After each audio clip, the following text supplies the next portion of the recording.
In this part, I will discuss about the Watson and Crick model of DNA. Watson and Crick. Watson and Crick DNA model. Watson और क्रिक ने जो DNA का model दिया, इसमें यह बताया कि डीएनए स्ट्रैंड के बैकबोन का फॉर्मेशन शुगर और फॉस्फेट से होता है. DNA is a double helical structure and it's two helix. Helix means thread. It's two helix और thread is made up of sugar and phosphate residue. So the first point is that DNA is a double helical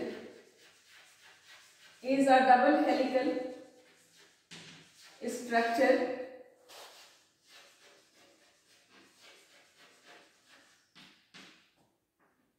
its helix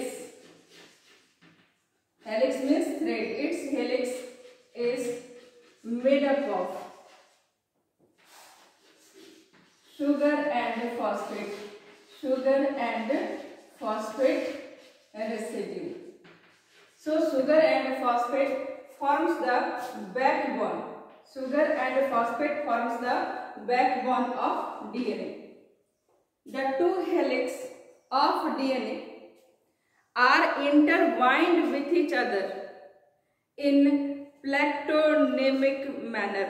यानी ये जो दो helix हैं DNA के, ये helix DNA के इस तरह से एक दूसरे के साथ इंटरवाइंड होते हैं और ये इंटरवाइंडिंग प्लेक्टोनेमिकली होती है. प्लेक्टोनेमिक वाइंडिंग में जो थ्रेड होता है, इस थ्रेड को अगर हम खींच के स्ट्रेट करें तो ये थ्रेड फिर से इंटरवाइंडिंग के टेंशन के कारण फिर से उलझ जाता है. तो यहाँ पर डीएनए के थ्रेड में प्लेक्टोनेमिक कॉइलिंग है, यानी अगर इनको खोल के सीधा किया जाए तो फिर से ये इंटरवाइंड होने का टेंशन क्रिएट करते हैं, जिसके कारण फिर से ये उलझ जाते हैं. और अगर एक और भी होती है जिसको पैरानेमिक कॉइलिंग कहते हैं, तो पैरानेमिक कॉइलिंग कुछ इस तरह से होता है. अगर इस थ्रेड को खोलेंगे तो इसमें इंटरवाइंडिंग का टेंशन नहीं रहेगा तो आसानी से सीधा होगा. लेकिन डीएनए का स्ट्रैंड हमारा आसानी से सीधा नहीं हो सकता क्योंकि इसके पास इंटरवाइंडिंग का टेंशन होता है और इसलिए इसकी कॉइलिंग कैसी है, इसकी कॉइलिंग प्लेक्टोनेमिक है. सो डीएनए स्ट्रैंड्स आर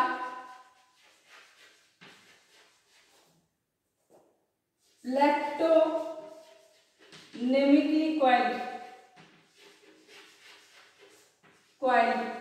इसमें प्लेक्टोनेमिक कॉइलिंग होती है. ठीक है. नेक्स्ट है sugar present in DNA is deoxyribose. पिछले क्लास में देख चुके थे डीऑक्सीराइबोज शुगर है इसके पास, और डीऑक्सीराइबोज शुगर में कार्बन नंबर 1, कार्बन नंबर 3 और कार्बन नंबर 5 पर हाइड्रोक्सिल ग्रुप प्रेजेंट होता है. और आरएनए में carbon number 1, carbon number 2, carbon number 3 और कार्बन नंबर 5 पर हाइड्रोक्सिल ग्रुप प्रेजेंट होता है. यानी आरएनए के पास एक हाइड्रोक्सिल ग्रुप अधिक होता है कार्बन नंबर 2 पर, और आरएनए में एक हाइड्रोक्सिल ग्रुप का ऑक्सीजन निकल जाता है, जिसके कारण कार्बन 2 पर 2 हाइड्रोजन ग्रुप रह जाते हैं, इसलिए ये डीऑक्सीराइबोज शुगर बनता है. So DNA sugar is deoxyribose. Sugar is deoxyribose 5 carbon. ठीक है.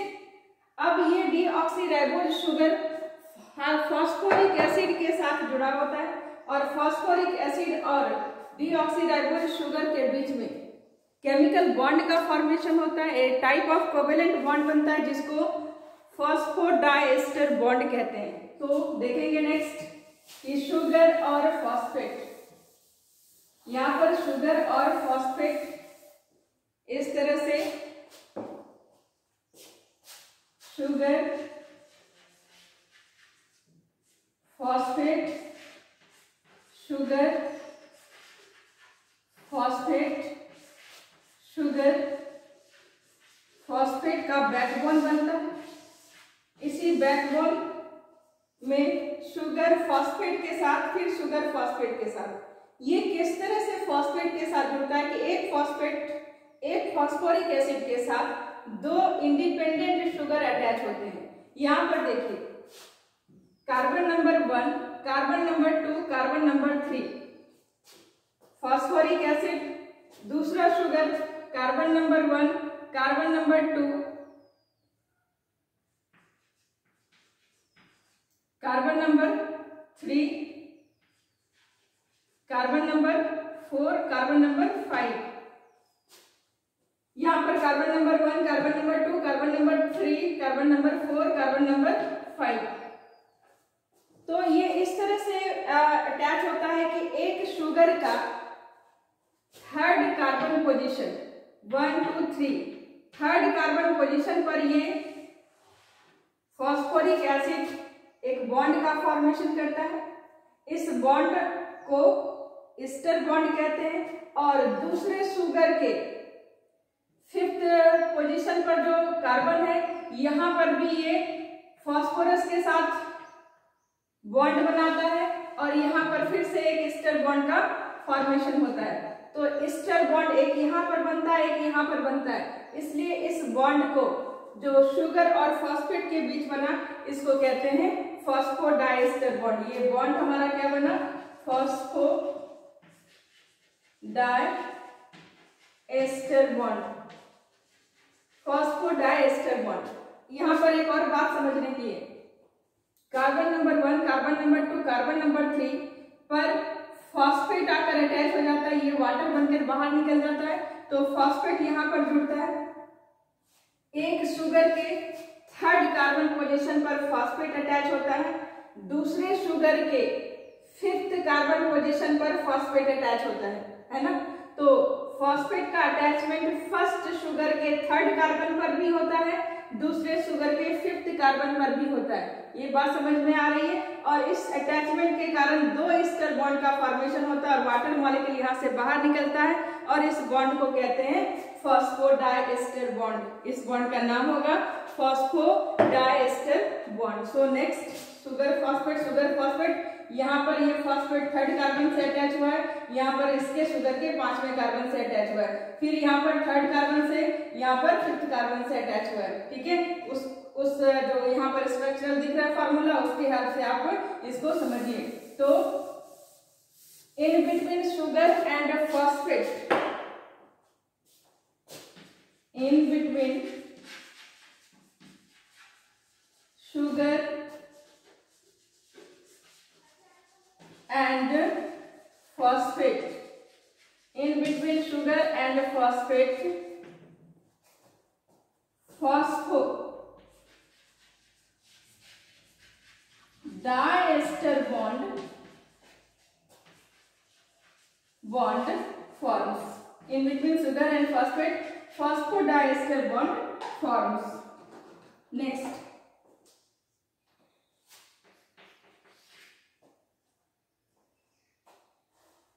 नेक्स्ट क्या है? तो फॉस्फेट के कारण, फॉस्फेट पर कैसा आयन होता है, नेगेटिव या पॉजिटिव? फॉस्फेट नेगेटिवली चार्ज होता है, तो फॉस्फेट के बनने के कारण डीएनए हमारा नेगेटिवली चार्ज हो जाता है। सो लिखेंगे due to presence of phosphate ion, due to presence of phosphate ion, DNA becomes negatively charged. DNA becomes negatively charged. ये नेगेटिवली चार्ज हो जाता है। नेक्स्ट, इस शुगर के कार्बन नंबर 1 पर, यानी कार्बन 1, 2, 3, 4, 5 पेंटोज शुगर है, ये कार्बन नंबर 1 से अटैच होता है नाइट्रोजनस बेस। ठीक है, और यहाँ पर कार्बन 1 और नाइट्रोजनस बेस के बीच में जो बॉन्ड का फॉर्मेशन होता है, उस बॉन्ड का नाम होता है glycosidic bond. So next point is in between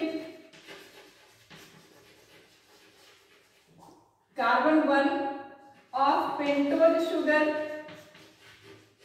of pentose sugar and nitrogenous base, a chemical bond forms,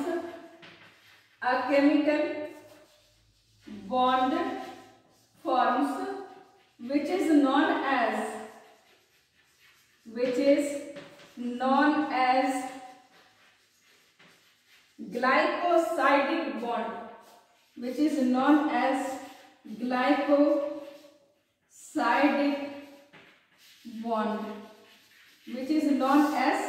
glycosidic bond, ये दोनों बॉन्ड फॉस्फोडाइस्टर बॉन्ड और ग्लाइकोसाइडिक बॉन्ड से आपके नीट के क्वेश्चंस बनते हैं। और डीएनए क्यों निगेटिवली चार्ज होता है, इसमें से भी क्वेश्चन बनता है। तो ये चैप्टर में से क्वेश्चंस बहुत इजी हैं, लेकिन फिर भी आपको जानना जरूरी है कि कहां पर क्या होता है, इसके कारण क्वेश्चंस गलत ना हो। तो फॉस्फोडाइस्टर बनता है शुगर और फॉस्फेट में, और ग्लाइकोसाइडिक बनता है शुगर और नाइट्रोजनस बेस के बीच। हो गया।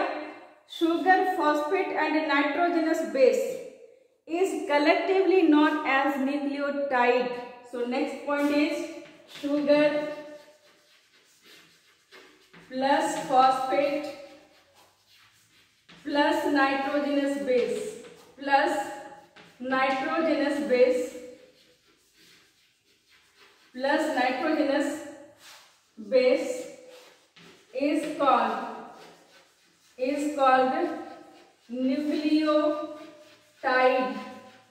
is called nucleotide, इसको न्यूक्लियोटाइड कहते हैं। अगर इसमें से फॉस्फेट को निकाल दें, sugar plus nitrogenous base is equal to nucleoside.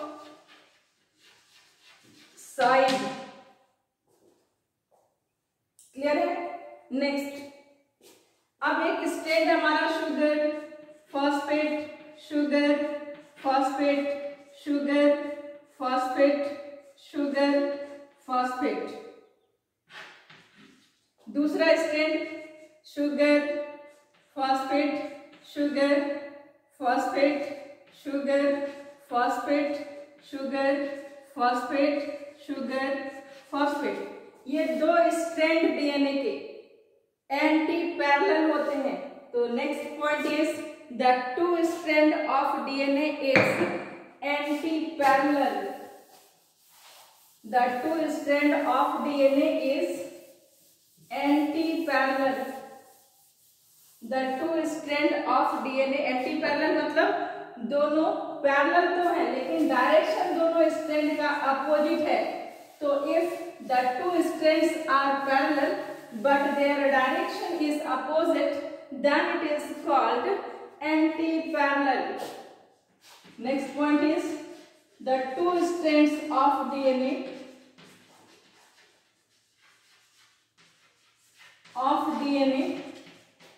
are anti-parallel.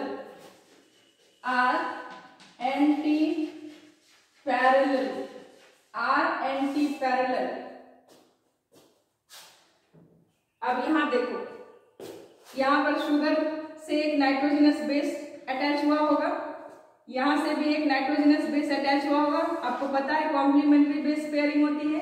तो अगर एडिनिन होगा तो गुआनिन, और अगर थायमिन होगा तो साइटोसिन अटैच हुआ होगा। इस तरह से ये दो स्ट्रैंड से नाइट्रोजनस बेस को आपने अटैच किया, तो अभी तो ये दोनों स्ट्रैंड अलग हो सकते हैं। तो इन दोनों स्ट्रैंड को ज्वाइन करने के लिए दो नाइट्रोजनस बेस के बीच में हाइड्रोजन बॉन्ड का फॉर्मेशन होगा, और अगर ए और टी की पेयरिंग हुई है तो दो हाइड्रोजन बॉन्ड बनेंगे, और अगर सी और जी की पेयरिंग हुई है तो 3 हाइड्रोजन बॉन्ड का फॉर्मेशन होगा। So next point is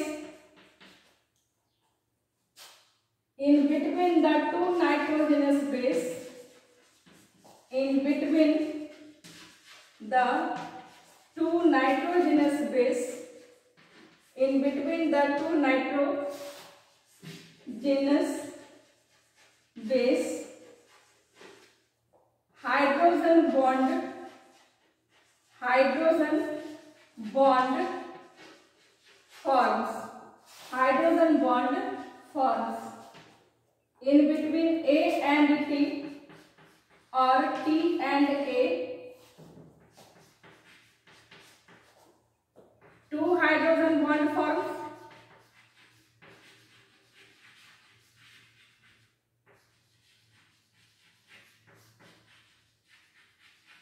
And in between G and C or C and G, three hydrogen bond forms. हो गया? नेक्स्ट, ये आपका बन गया स्ट्रक्चर डीएनए का। नेक्स्ट देखिए, डीएनए के दोनों स्ट्रैंड इस तरह से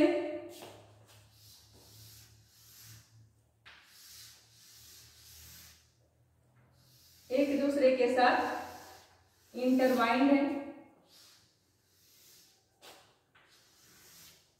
इस इंटरवाइंडिंग में दो ग्रुप का फॉर्मेशन होता है। एक ग्रुप ये यहां से यहां तक और एक ग्रुप ये यहां से यहां तक। ये जो दो ग्रुप बनते हैं इनका नाम होता है मेजर ग्रुप और ये छोटे ग्रुप का नाम होता है माइनर ग्रुप। इसका डिस्टेंस, मेजर ग्रुप का डिस्टेंस है 22 angstrom, minor group is 12 angstrom. ये एक टर्न है डीएनए का।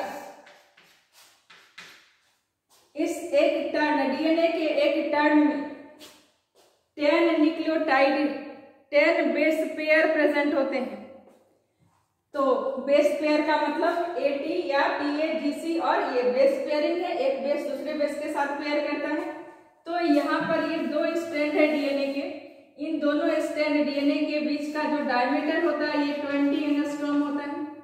और एक टर्न में, डीएनए के एक टर्न में 10 बेस पेयरिंग होती है, एटी ऐसे, जी सी एटी ऐसे, इसमें 10 होते हैं। दो एडजेसेंट बेस पेयर के बीच का डिस्टेंस, दो एडजेसेंट बेस पेयर के बीच का डिस्टेंस होता है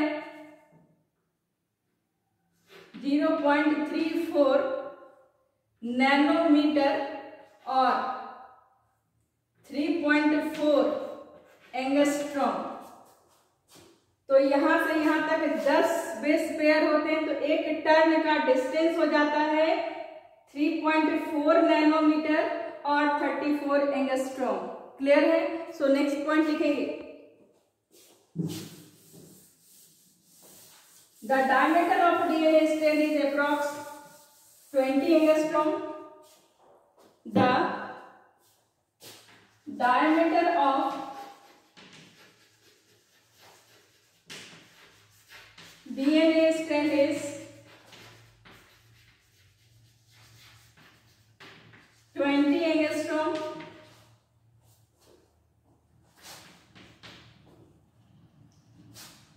The two helix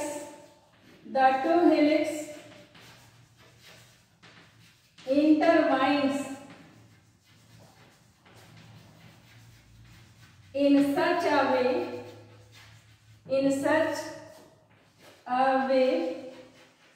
that it forms major group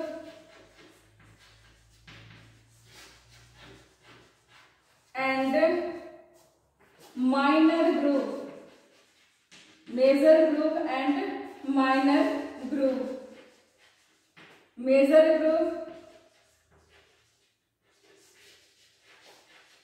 distance of major group is 22 angstrom and minor group is 12 angstrom. In one turn of DNA,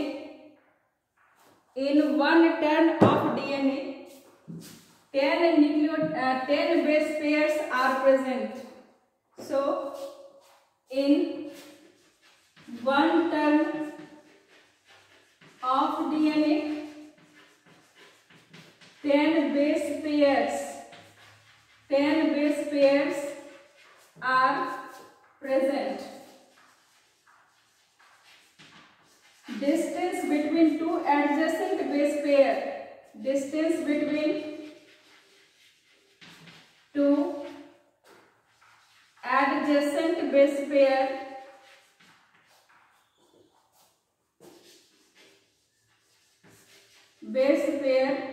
is 0.34 nanometre. याद कर लेंगे, nanometre के term में भी पूछेगा, एंगस्ट्रॉम के टर्म में भी। क्या पूछा है उसको देख के, और 3.4 एंगस्ट्रॉम। तो 10 एक टर्न में 10 है, तो एक टर्न का डिस्टेंस कितना हो जाएगा? 3.4 नैनोमीटर और 34 angstrom. So distance of one turn is 3.4 nanometer or 34 angstrom. सारे जितने भी आप लिख रहे हैं डेटा, सारे से आपके नेट के क्वेश्चंस बनते हैं, आते ही हैं ये सारे क्वेश्चंस। नेक्स्ट लिख लिया। नेक्स्ट क्या है? डीएनए के पास क्योंकि दोनों स्ट्रैंड हमारा एंटी पैरेलल होता है, तो दोनों स्ट्रैंड में एक डेफिनेट पोलैरिटी देखने को मिलती है। और वो पोलैरिटी क्या है?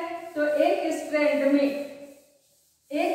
की पोलैरिटी अगर 3 प्राइम टू 5 प्राइम होती है, तो दूसरे स्ट्रैंड की पोलैरिटी 5 प्राइम टू 3 प्राइम होती है, क्योंकि दोनों स्ट्रैंड हमारे एंटी पैरेलल हैं। तो यहाँ पर डीएनए के स्ट्रैंड में एक खास तरह की पोलैरिटी देखने को मिलेगी, और वो पोलैरिटी कैसे डिसाइड होगी अभी हम लोग डिस्कस करेंगे।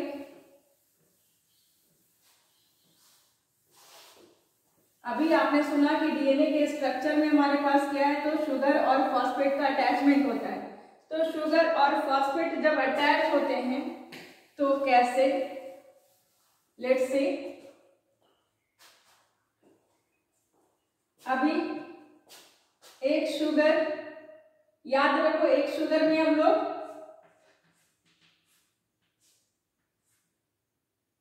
1 2 3 4 और ये 5th शुगर यहां पर है। तो दूसरा शुगर 1 2 3 4, ये 5th है। इसी तरह से और भी शुगर अटैच होते चले जाएंगे, क्योंकि पॉलीन्यूक्लियोटाइड है, कई रिपीटेड न्यूक्लियोटाइड है।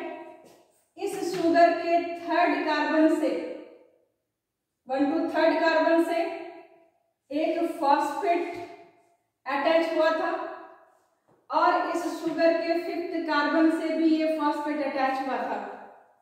ठीक है, तो यहां पर एक और फॉस्फेट अटैच कर दिया, एक और शुगर को ड्रॉ किया, 1 2 3 4 और यहां से 5। फिर ये फॉस्फेट देखो 5th पोजीशन पर जो कार्बन है इससे अटैच हुआ है, और इस शुगर के 3rd कार्बन से अटैच हुआ है।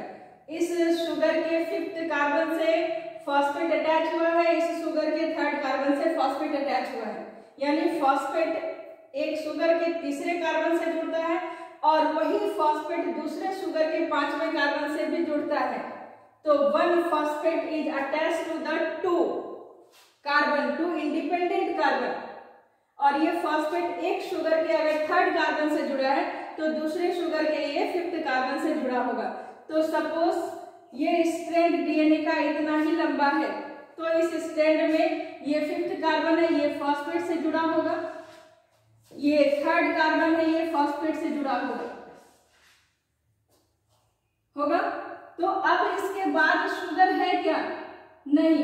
तो इसका ये एंड जो फॉस्फेट वाला एंड है 3 प्राइम पर जो प्रेजेंट है, ये तो खाली हो गया ना, क्योंकि ये अभी किसी दूसरे से जुड़ता 5 कार्बन पर, जो ये किसी और से नहीं जुड़ पाया।